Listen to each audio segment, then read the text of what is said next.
안녕하십니까. 오래간만에 세계의 알아보장의 알파고 장원재입니다. 자, 여러분 우리는 이 촬영을 할 때마다 항상 맨 끝에는 이런 멘트를 했거든요.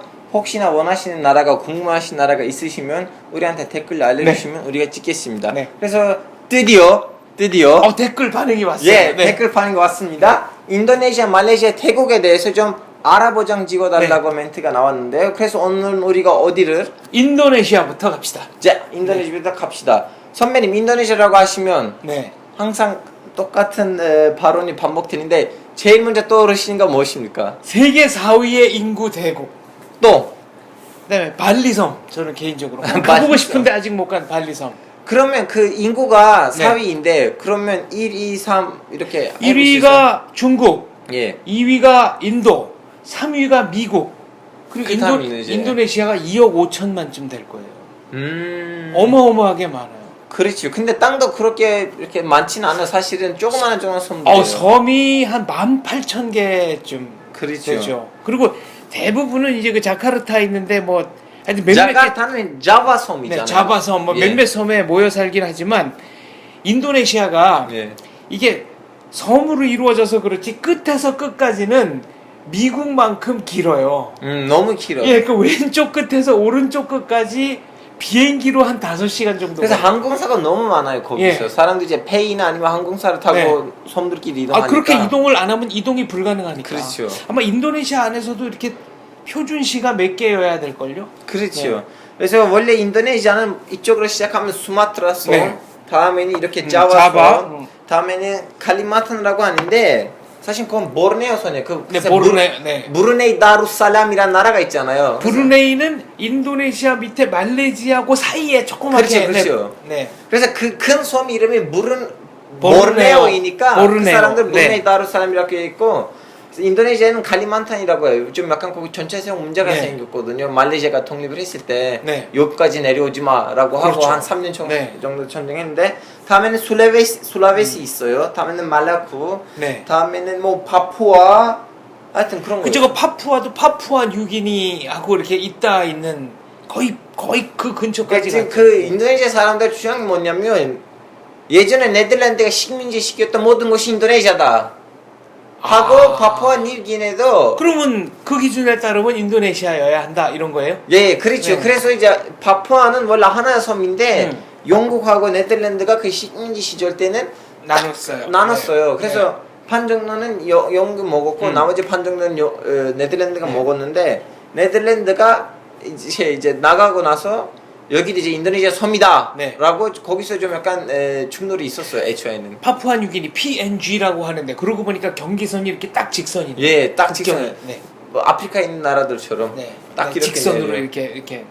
그럼 왜 동티모르 동티모르는 이제 그 다른 나라가 등장하죠. 거기가 원래 포르투갈 식민지였는데 포르투갈이 거기를 포기하고 나가면서 75년인가 동티모르가 독립선언을 했죠. 그거를 인도네시아가 무력으로 점령을 해서 사실상 식민지화 했다가 독립한 지 몇 년 안 되죠? 그럼 사실은 식민지라보다는 통합, 합병?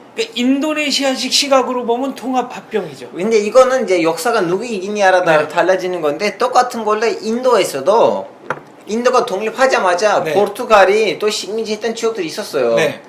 거기를 바로 독립하는 시점에서 다 합병했기 때문에 그런 논쟁이 일어나지 않고 바로 인도의 일부가 됐는데, 이스트티모르.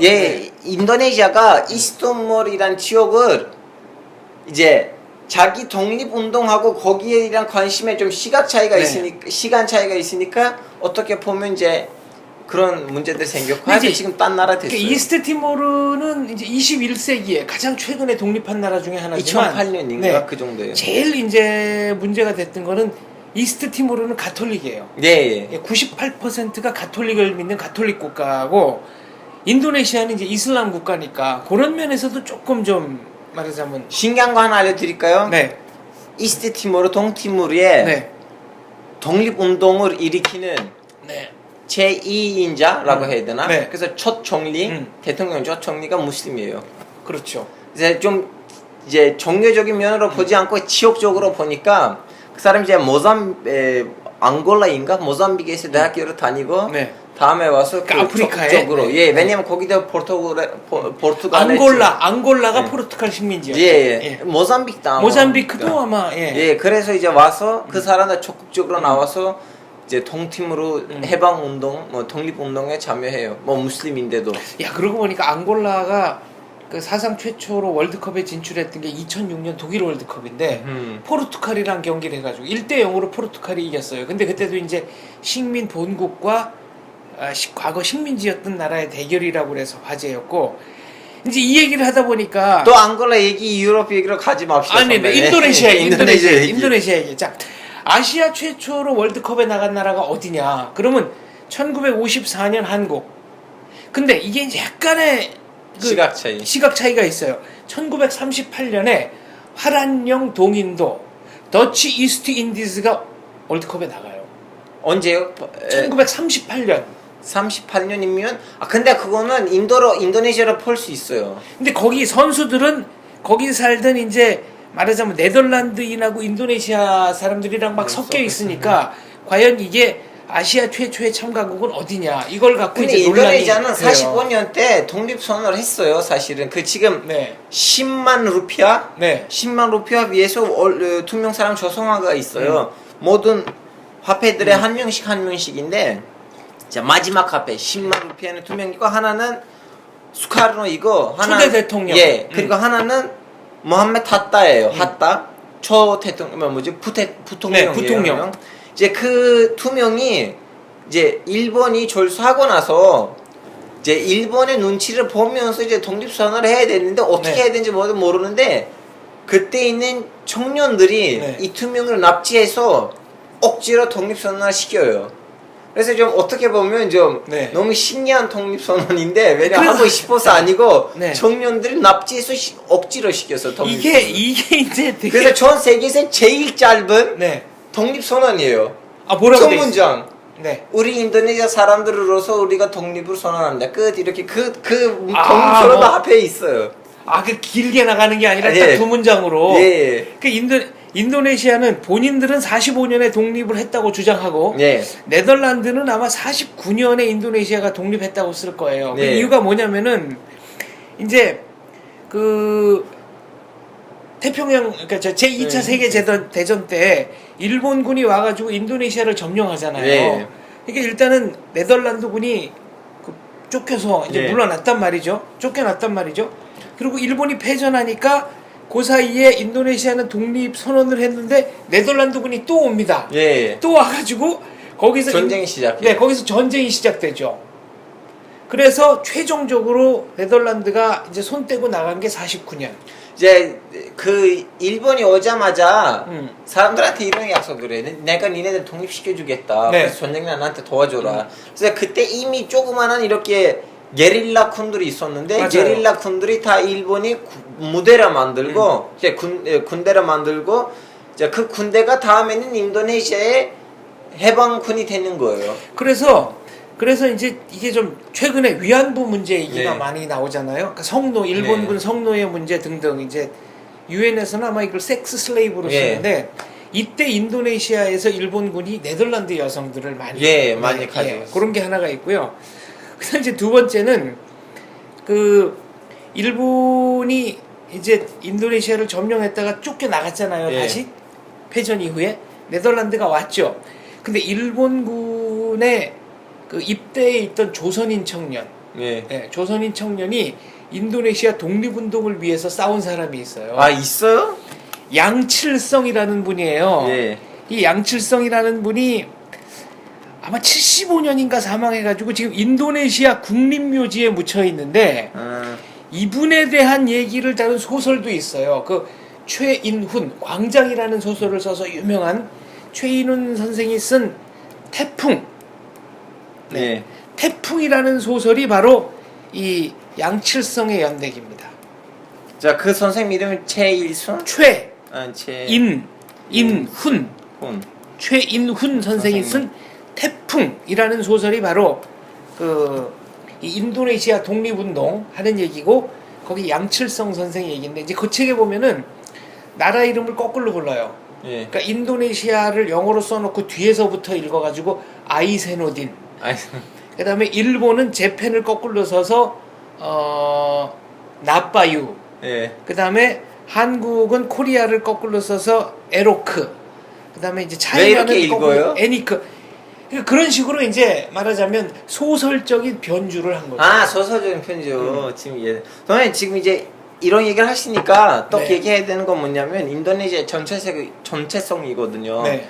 인도네시아 전체성이 너무 애매해요. 애매해요. 왜냐하면 일단 민족 많죠. 아 너무 많아. 종교도 많아요. 예를 들면 네. 발리라는 섬의 특징이 뭔지 아세요? 발리라는 섬은 발리는 거기 힌두교예요. 힌두교 발리 90% 이상이 예, 힌두교예요. 힌두교예요. 그리고 어떤 지역은 50% 이상, 70% 이상이 기독교이고 네. 어떤 지역은 뭐 불교이고 어떤 지역은 맞아요. 다신교예요. 물론 대다수가 언어도 되게 많지 않아요? 예, 언어다 많아요. 300개인가 3000개인가 아무튼 무지하게 많아요. 그래서 지금 인도는 어떻게 가자. 인도네시아, 네. 예, 인도네시아를 어떻게 가자고 이제 사람들 생각할 때는 수카르노가 이제 5대 원칙을 내세우는데 지금 이거 다 까먹었어요. 네. 그 원칙 중 하나는 뭐냐면 신을 믿는 거다. 즉 기독교, 이슬람교, 힌두교, 뭐 불교 이렇게 종교를 7개 정해놓고 이 종교들은 인도네시아의 종교이다.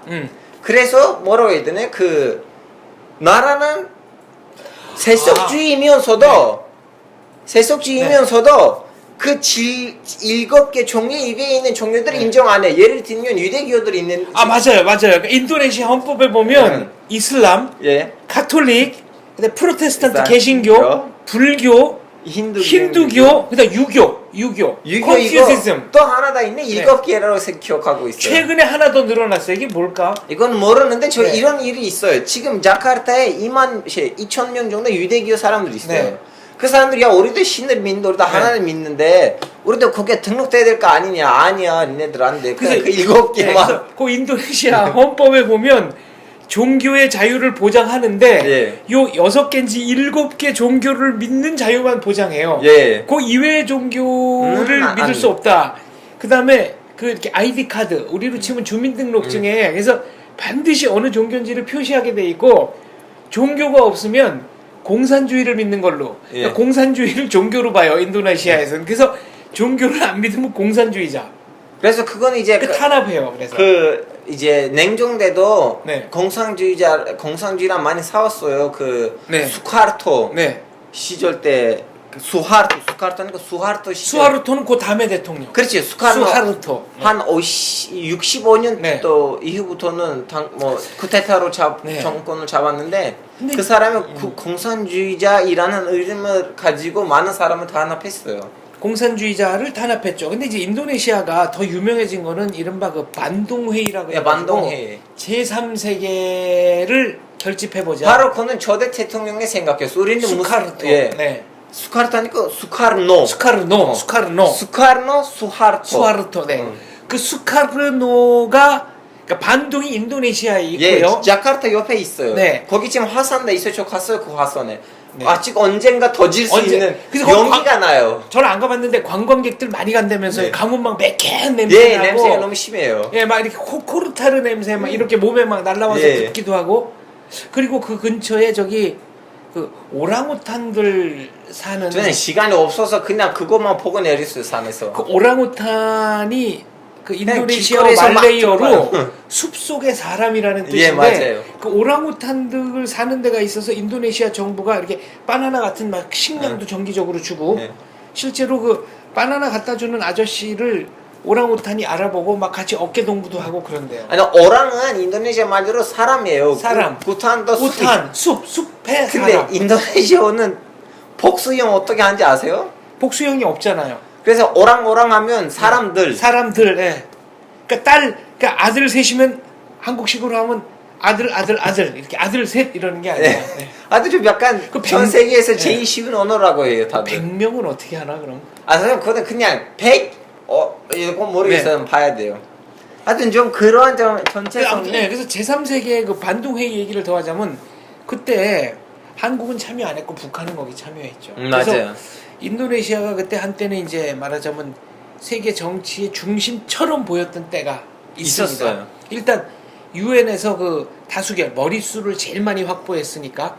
그다음에 60년대에 그 가네포 대회라 그래가지고 IOC가 주관하는 대회는 그 너무나 그 유럽이나 그 선진국들 위주로만 경기 종목도 만들어지고 그랬으니까 제3세계 국가들이 모여가지고 올림픽 비슷한 걸 해보자. 가네포 대회라는 걸 열어요. 그 가네포 대회는 나중에 IOC가 여기 참가했던 선수들은 반성문 써라. 그 다음에 2회 대회부터는 여기 참가하는 선수들 올림픽 못 나오게 하겠다. 그래서 이제 없어지는데 이 가네포 대회를 열었던 데가 바로 또 인도네시아 자카르타에 있는 스타디움입니다. 근데 그 자카르타에 있는 스타디움은 그 가네포 대회를 맞이해서 그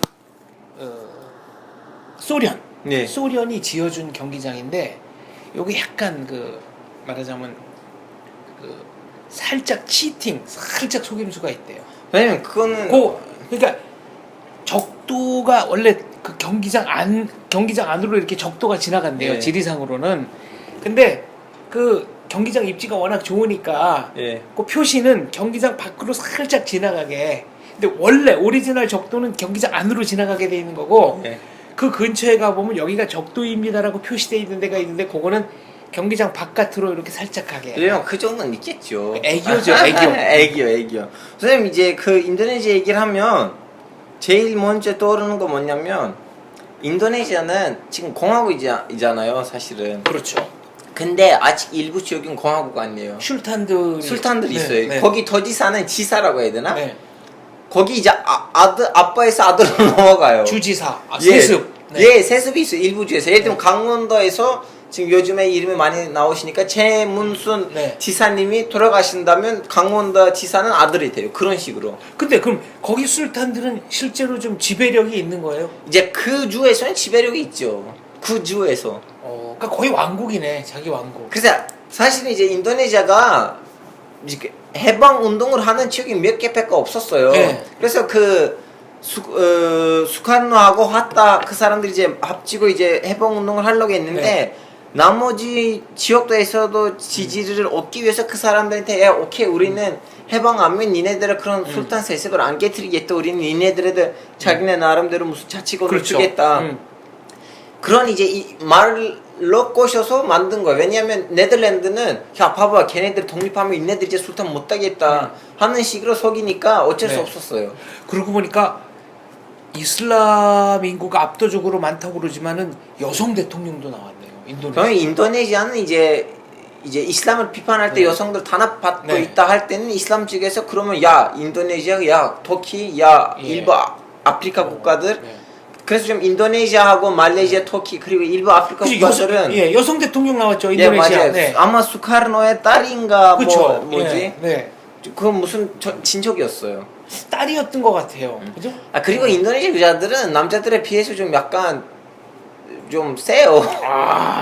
저 가봤는데 네. 느꼈어요. 제 친구들 중에서도 인도네시아 여자는 결혼한 사람들이 있는데 터키 네. 사람인데 눌려 살아요? 예. 꽉 잡혀서 살아요? 예, 이게 겉으로는 보면 터키 여자에 비해서 키가 작고 네. 좀 약간 힘이 없어 보이긴 하지만은 너무나 보이지 않는 꼼수를 부리면서 남자들은 주권을 집에 네, 주권을 네. 가져요. 똑똑하군요. 예, 그런 면이 있어요. 네. 선생님 이제 마지막으로 제가 얘기하고 싶은 네. 건 뭐냐면 인도네시아라고 하면 한국이라고 하면 뭐 있어요? 태권도. 네. 이제 요즘은 중동에서 벤잭 실랏 바람이 불고 있어요. 벤잭 실랏이 뭐냐면 인도네시아의 정통 무술. 무술이에요. 어떤 특징이 있어요? 야 이거는 좀 약간 어떻게 말해야 되냐면 중국 무술하고 태국 무술 그 무에타이에 네. 섞인 거예요. 그래서 좀 약간 태국 거 같으면서도 중국 거 같아요. 네. 사실 인도네시아란 나라도 인도적하고 아마 차이나족이 이렇게 섞여서 좀 그런 느낌 나나요? 가면 이거 인도냐 중국이야 이렇게 좀 헷갈릴 때도 있나 하여튼 그 무술은 그런 무술이고 요즘 많이 유명해졌고 제일 많이 히트를 친 적이 2008년인데 영국 감독이 이름을 까먹는데 마렌타우라는 영화를 찍어요. 이 영화에서 이제 벤작 실랏을 중심으로 한 명 청년이 이제 자카르타에 왔는데 거기서 이제 마피아들이랑 싸우치고 뭐 그런 내용으로 하는 건데 그 영화가 이제 인도네시아 역사 사상에 제일 잘 찍힌 영화예요. 사실은 감독이 영국 사람이긴 하지만 네. 모든 동원들은 다 인도네시아 사람이었고 인도네시아에 찍혔고 인도네시아 회사이고 하여튼 그 영화는 너무 좋으니까 다들 봤거든요. 근데 아 이거 무슨이야? 아 벤작스다 인도네시아 사람들의 무술이 있었네 하고 갑자기 히트를 쳤어요 그때. 그래서 이 얘기를 꼭 해야 된다고 생각하는데 네. 그리고 또 얘기하시고 있으세요 혹시? 인도네시아 왜 아랍에 가면 중동에 가지로 만든 그 호무즈라는 소스 있잖아요. 예, 호무스. 인도네시아에도 소스가 있어요. 지금 이름이 생각 안 나는데 이렇게 땅콩 확 들어간. 저 그쵸? 있었어요. 왜 제 부인이 인도네시아에서 네. 6년 동안 난민 캠프에서 일했거든요. 그러니까 그 6개월 동안. 그래서 가지고 왔어요 그 소스. 네, 그러니까 그 이름 까먹었어요. 그 땅콩 버터보다 훨씬 맛있는 땅콩이 굉장히 많이 들어간 인도네시아 특유의 소스. 네. 그러니까 한국 사람 어디 가나 김치 먹듯이 인도네시아 사람 무조건 들고 다니고 먹어요. 아, 그 이름이 생각 안 나네. 나시고랭이라는 음식이 제일 유명해요. 나시고랭. 네. 그다음에 인도네시아 하면은 지금 문화적인 거 얘기했으니까 두 가지가 있습니다. 네. 하나는 그림자 연극. 그림자 맞아. 거기 큰 박물관 있어요. 그 자카르타 수도의 관장에 네. 거기 가시면 이제 애초부터 이제까지의 인도네시아의 그림자 연극 그리고 남의 국들에서도 예를 들면 그런 정통이 있다면 거기에서도 가지고 왔어. 그래서 터키 것도 거기 있었어요. 그래요. 그러니까, 너무 커요. 네, 그러니까 전 세계 이 그림자 연극으로서는 이제 인도네시아께 굉장히 잘 발달이 돼 있고 두 번째는 발리 댄스. 발리 댄스 맞아요. 네. 레공 댄스, 뭐 깨짜이, 뭐 하여튼 몇 가지가 있는데 이거는 이제 그 유럽 사람들이 인도네시아의 전통 문화를 좀 보존해 보자 그런 움직임이 있어가지고 20세기 초에 그 파리 만국 박람회 때 발리 댄스가 파리에 가서 공연을 해요. 그거를 보고 수많은 유럽의 아티스트들이 영감을 받습니다. 근데 이게 어떤 영감을 받았는지 얘기하자면 이제 얘기가 좀 길어져요. 네. 길어지는데 그냥 마무리. 그러니까 쉽게 말하면은 그 이전까지의 서양 연극이라는 거는 객석과 무대를 완전히 분리시켰는데, 그러니까 여기에는 이제 보이지 않는 커튼이 있다는 전제하에 공연을 했는데 발리 댄스를 보니까 아 그게 아닐 수도 있구나. 그러니까 왜 한국도 탈춤 같은 거 보면 객석에서 무대에다가 막 오른쪽으로 가 막 소리 지르고 그러잖아요. 아 이게 예술적으로 융합이 되는 거구나. 그래서 수많은 연극 이론들이 발리 댄스를 보고 나서 생겨납니다. 그러니까 그 연극사적으로 문화사적으로 굉장히 중요해요. 저는 그 얘기를 하시는 또 생각나 뭐냐면 여러분 혹시 금으로 된 그 이런 거 뭐라고 해요? 그 금으로 된 패키지라고 해야 되나? 완전 금으로 된 이렇게 한 1 금괴. 금괴라고 네, 해요? 네. 금괴를 잡아보신 적이 있으세요? 아니요. 이렇게. 아니요. 저 잡아본 적이 있어요. 어디서요? 인도네시아 자카르타에 있어요. 그 바로 그림자 연극. 연극 박물관 옆에서는 네. 인도네시아 중앙은행이 있어요. 거기 들어가시면 네. 이제 맨 처음에 인도네시아 화폐가 어떻게 들어갔는지 그리고 이제 어떻게 생기는지 다음에 전 세계의 화폐들이 있고 바로 옆에는 이렇게 한 방만큼 네. 큰 개들이 있고 다음에 옆에서는 이렇게 그 구멍이 있어요. 네. 손을 안으로 넣으시고 큰 체험, 개를 하나 네. 만져보시고 이렇게 들 수도 있어요. 근데 너무 무거웠어요. 근데 그 3초라도 네. 그 큰 개를 잡으실 때 나 그 기분은 아직도 느껴본 적이 없어요. 그 기분 다른 기분이에요. 알겠습니다. 근데 인도네시아는 우리가 생각하는 것보다 인구도 훨씬 많고 국토도 훨씬 크고 옆으로 너무너무 넓게 G20 국가 중에 하나 펼쳐져 이거. 있다. 하나 더 추가하고 싶은 거 있어요. 네. 지금 전 세계에서 제일 많이 쓰이는 네. 동화 이름 화폐 단위가 뭐예요? 달러? 달러. 사실은 네, 이름으로 리라? 따지면 원래 원, 옌, 유엔 다 글자 똑같아요. 원자에서 네. 생긴 거잖아요. 네. 다 합치면 일본, 한국, 중국 그리고 북한을 합치면 그럼에도 불구하고 루피예요. 왜냐하면 인도네시아. 인도네시아에 있는 그 루피아는 인도에 있는 루피에서 온 단어이니까 인도네시아, 인도, 파키스탄 그리고 또 어디 있어요? 네팔 사실은 부탄에 있는 건 모르는데 스리랑카. 네, 스리랑카에 있는 루피 그리고 몰디브에 있는 루피 루피아이라고 하는데 그리고 사실은 방글라데시에 있는 타카도 네.